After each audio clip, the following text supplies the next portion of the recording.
fait mon intro, tu connais mon intro? Elle est basique de ouf. Vas-y. C'est hello à tous, j'espère que vous allez bien. Effectivement, très basique. Très... Hello à tous, j'espère que vous allez bien. Et genre tu fais Okay. comme un arc-en-ciel avec tes mains, tu vois. Comme si j'ouvrais un anus, quoi. Voilà, exactement. Hello à tous. Hello à tous, j'espère que vous allez bien. Aujourd'hui, on se retrouve pour une vidéo en compagnie de Lynn. Alors, Lynn, c'est une amie à moi que j'ai rencontrée sur YouTube il y a quelques mois déjà. Et depuis qu'on s'est rencontrés, bah, on a direct accroché. Et aujourd'hui, je profitais de son passage. Ça va pas le faire, ça va pas du tout le faire. Et donc aujourd'hui je profitais de son passage à Paris, parce qu'elle habite pas sur Paris, elle habite à Nantes, pour faire une vidéo avec elle. J'avais proposé sur Instagram à mes abonnés de faire une vidéo avec Lynn. Vous avez été tous super enthousiastes, donc aujourd'hui c'est parti et on va parler d'un sujet un petit peu spécial puisqu'on va parler de transidentité. Donc je te laisse te présenter quand même, parce que tout à l'heure je parle. Hola. J'espère que vous allez bien. Alors moi c'est Lynn Tout. Voilà, je suis donc de Nantes, comme me disait le petit Mehdi, et du coup j'ai 29 ans et aujourd'hui effectivement on va parler de la transidentité. Pour ceux et celles qui ne savent pas, la transidentité c'est le fait de faire une transition, que tu sois un homme pour devenir une femme ou du moins une femme pour devenir un homme. Voilà. Et du coup aujourd'hui je vais parler un petit peu de mon expérience en compagnie de Mehdi. Comment ça s'est passé ta transition, surtout au tout début? Parce que je pense que cette prise de conscience, ça a commencé quand tu étais vraiment très jeune, non? Ouais, la première fois que j'ai pris conscience donc, de ma transidentité, sans forcément mettre le mot sur la transidentité, c'était à 18 ans. Ok. Lors d'une émission que j'avais vue d'ailleurs sur M6 qui parlait des transgenres, des personnes en transition. Et du coup, lorsque j'ai vu cette émission, je me suis dit, mais en fait, c'est exactement ce que je ressens actuellement. Et après la vie a fait que j'ai mis un petit peu cette idée de côté.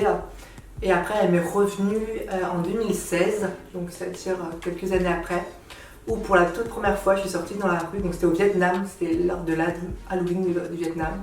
Et du coup, j'étais sortie dans la rue comme ça, en mode travesti, et j'avais adoré cette sensation d'être une femme durant une soirée, dans un lieu public, parce qu'avant, je me travestissais, mais plus dans les soirées privées, enfin privées, c'est pas non plus les clubs... bizarre et tout, mais c'était plus genre avec mes amis ou dans les boîtes gays où je me mettais en femme.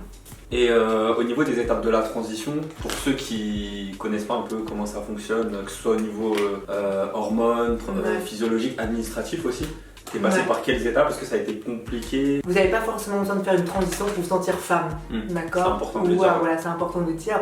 Comme vous n'êtes absolument pas obligé de faire votre coming out, si vous vous sentez femme, gay, lesbienne, bi ou peu importe, vous n'êtes absolument pas obligé de faire votre coming out. Enfin, ça peut être quelque chose de personnel. Si vous avez envie de le faire, faites-le pour vous sentir mieux ou non. D'ailleurs, c'est vraiment propre à chacun. Et donc, du coup, si jamais vous débutez une transition, effectivement, il y a plusieurs étapes à faire pour arriver au point final que vous aurez décidé. C'est-à-dire qu'il n'y a pas un point final, il n'y a pas un objectif à atteindre.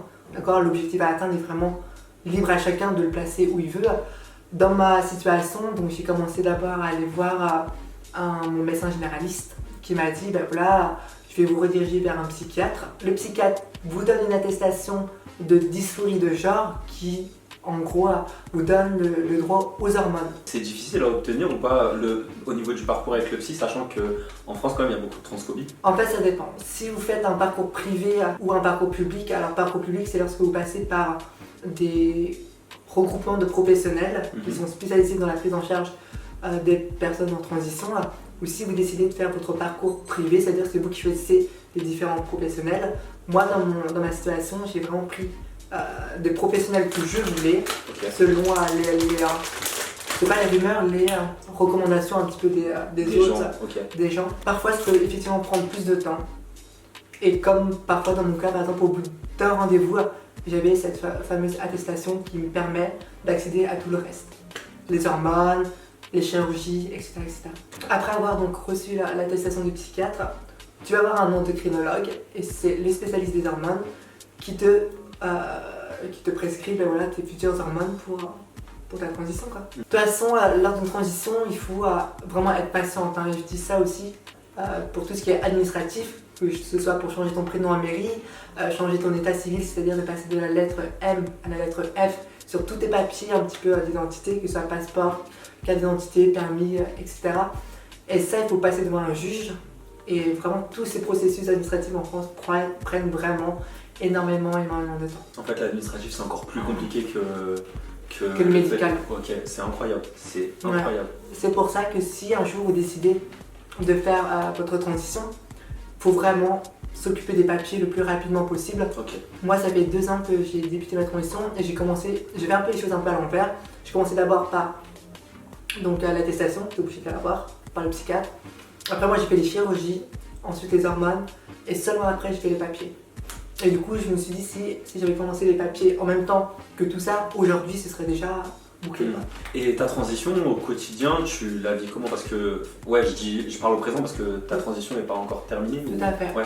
Tu la vis comment au quotidien? Alors, au quotidien, moi, ça se passe relativement bien. En fait, la difficulté, c'est plutôt le regard des autres. C'est pas forcément facile d'évoluer en tant que femme trans pour tout ce qui est milieu professionnel.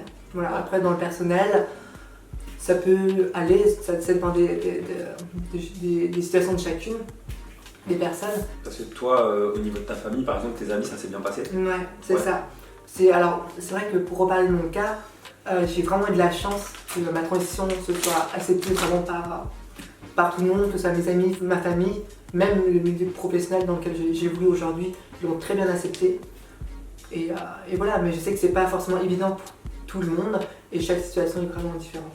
Et est-ce qu'au quotidien, tu vis quand même pas mal de transphobie ou finalement c'est assez peu? Non, parce que t'es quand même quelqu'un de public, entre guillemets, t'as ta chaîne YouTube, tu parles presque exclusivement de transidentité, donc on pourrait dire que t'es plus exposé à ça finalement. Ouais. C'est ça, c'est vrai que déjà le fait d'être exposé sur les réseaux sociaux, on peut parfois avoir des messages de haine, qu'on soit trans, gay ou peu importe si genre.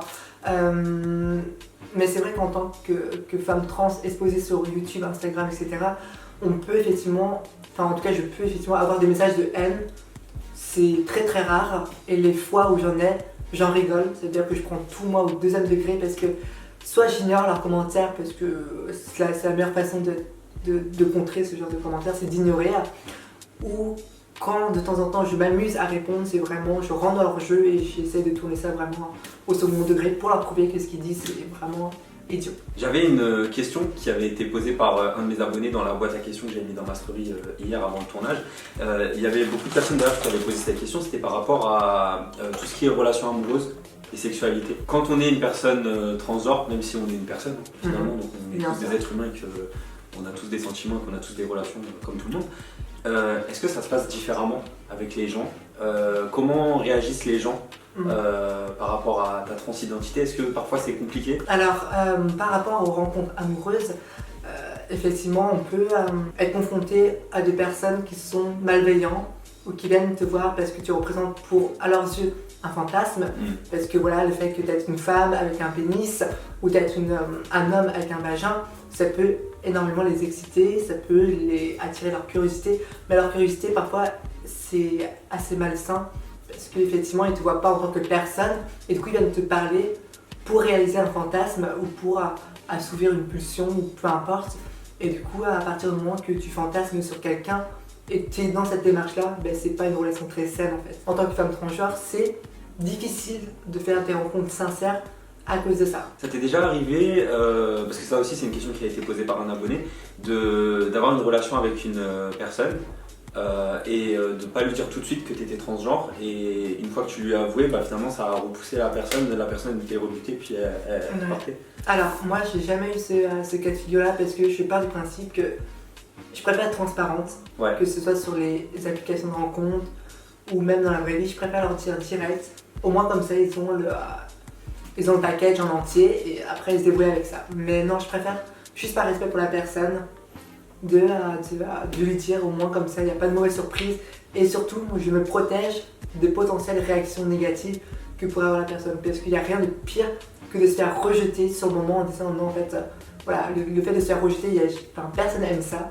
Et donc du coup, moi, pour me préserver de ça, je préfère le dire. Au moins, il dit oui ou non.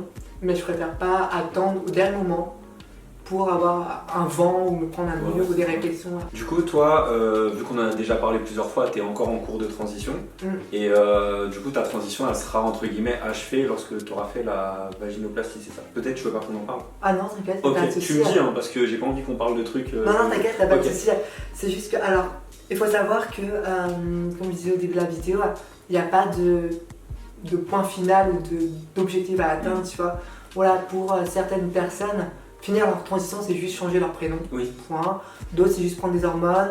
Et c'est vrai qu'il y en a beaucoup qui me demandent, en tant que femme trans, si je vais faire l'opération. Alors déjà, il faut savoir que c'est pas quelque chose qui est obligatoire dans une transition. Il y a des femmes trans qui gardent leur appareil génital de naissance sans forcément le modifier. Et c'est pas pour autant qu'elles sont pas femmes. Ouais. Moi aujourd'hui, ma transition, je pense qu'elle est quasiment finie. Pour l'instant, je suis encore en réflexion par rapport à la vaginoplastie. Il y a des jours où j'ai envie de la faire et il y a des jours où j'ai absolument pas envie de la faire parce que, comme on dit, on sait ce qu'on a dans ce qu'on perd, mais on sait pas ce qu'on retrouve. Voilà, c'est ça. Et c'est vrai qu'une opération comme ça, déjà, c'est très onéreux, même si aujourd'hui en France, c'est pris en charge, mais si vous décidez de la faire à l'étranger, il faut savoir que ça coûte entre 15 000 à 20 000 euros. Je savais pas que c'était pris en charge en France. Si, c'est pris en charge en France. Et du coup, il y a certaines conditions, je suppose. Bien sûr, il faut 2 ans d'hormonothérapie, il faut 2 ans de suivi psychiatrique avant de pouvoir faire cette opération en France, pour qu'elle soit prise à 100%. Toi, tu comptes faire la vaginoplastie en France? Alors, si financièrement j'ai pas les moyens, on va dire, de la faire, oui, je la ferai en France, parce qu'effectivement, ce sera pris en charge à 100%. Mais si j'ai les moyens par la suite de le faire, ce sera en Thaïlande, à l'étranger, parce qu'ils sont vraiment spécialisés dans ce genre d'opération. D'accord. Est-ce qu'il y a des moments pendant ta transition où psychologiquement c'était vraiment très très très difficile? Alors, est-ce qu'il y a des épisodes comme ça qui te reviennent en tête? Alors, ça c'était plus au niveau, avant ma transition. Ouais. Le souvenir le plus horrible que j'ai, c'est effectivement quand les personnes vont te mégenrer. Donc le fait de mégenrer une personne trans, c'est par exemple dire d'utiliser les pronoms masculins alors qu'elle se présente à vous en tant que femme avec des pronoms féminins, tu vois. Et du coup, c'est vrai que avant d'avoir fait une opération du corps vocal, au téléphone, on me disait toujours bonjour monsieur, au revoir monsieur, ou même par exemple dans la rue, parfois quand je parlais, les gens en fait, tu voyais forcément mon physique féminin, mais du coup ma voix n'était pas en adéquation avec ce que je représentais, l'image que je dégageais, et du coup ça me posait énormément de problèmes dans le milieu public, à un point que j'étais complexée de parler en public. Parlais même plus, Je parlais même plus parce que j'avais plus envie j'avais pas forcément envie qu'on me pointe du doigt en mode ah regarde, tu sais, elle est trans, bizarre, c'est une femme, elle est moins garçon. Voilà, c'était vraiment ça mon pire souvenir. Maintenant que j'ai fait l'opération du corps vocal, je sais qu'au téléphone, on me met genre plus du tout, on me dit tout le temps bonjour madame, au revoir madame. Et dans la rue, maintenant, j'ai plus du tout honte ou complexé de parler. Est-ce que le but à terme, c'est que on te voit comme Lynn, la femme transgenre, ou Lynn, la femme tout court? On a tous un idéal en tant que femme transgenre, c'est qu'effectivement qu'on soit vu en tant que femme à part entière. C'est-à-dire qu'on ne mette plus cette étiquette de femme trans, mais je suis réaliste et du coup, malheureusement, j'aurai toujours cette étiquette de femme transgenre malgré que ça fait, je sais pas, 20 ans que je fasse la transition. Ça fait partie de moi, c'est pas quelque chose qu'aujourd'hui j'ai honte et j'essaie vraiment de l'expliquer sur ma chaîne YouTube. Voilà, c'est parce que vous êtes gay, bi, trans, peu importe, soyez juste fiers de qui vous êtes en fait. Et aujourd'hui, moi je me sens femme et c'est ça le plus important en fait. Bien sûr. Voilà, c'est pas ce que les autres vont penser de toi, on s'en fout. Et du coup, pour toutes les personnes qui sont en transition, qui réfléchiraient à une transition, toutes les personnes transgenres de manière générale, qu'est-ce que tu pourrais donner comme conseil, comme avis, un truc à dire quoi? Si vous désirez faire une transition, si vous vous sentez mal dans votre corps et que vous posez des questions par rapport à votre identité de genre, c'est déjà d'être patient et de faire les choses vraiment en réfléchissant et pas aller tête baissée dans ce chemin-là, parce que ce chemin-là, on peut toujours faire marche arrière. Ça existe malheureusement, il y a des transitions. Donc à mon avis, ce genre de personnes-là doivent vraiment être très mal dans leur peau pour aller dans le chemin inverse. Mais voilà, aujourd'hui, c'est vraiment être sûr de ce que vous voulez faire et surtout d'être patient, parce que dans une transition, tout prend énormément de temps. Et d'être blindé mentalement d'être prêt psychologiquement à peut-être faire face à la discrimination, à la transphobie, à tout ce genre de choses. Ok les gars, c'est la fin de cette vidéo. Merci à vous de nous avoir écoutés jusqu'au bout. N'hésitez pas à vous abonner à nos Instagram qui s'affichent juste ici. Pour ceux qui ne me suivent pas encore sur ma chaîne, je vous invite à vous abonner sur le petit bouton qui se trouve juste en dessous. Activez la cloche de notification pour être averti de toutes les vidéos qui sortent en temps réel. Tu me fatigues. Je vous invite également à vous abonner à la chaîne de Lynn que je vous mets en barre d'infos. Et que dire de plus, c'est tout pour nous. Ben, ciao ciao. On vous fait de gros bisous et portez-vous bien, soyez vous-même et surtout aimez les autres. A plus tard.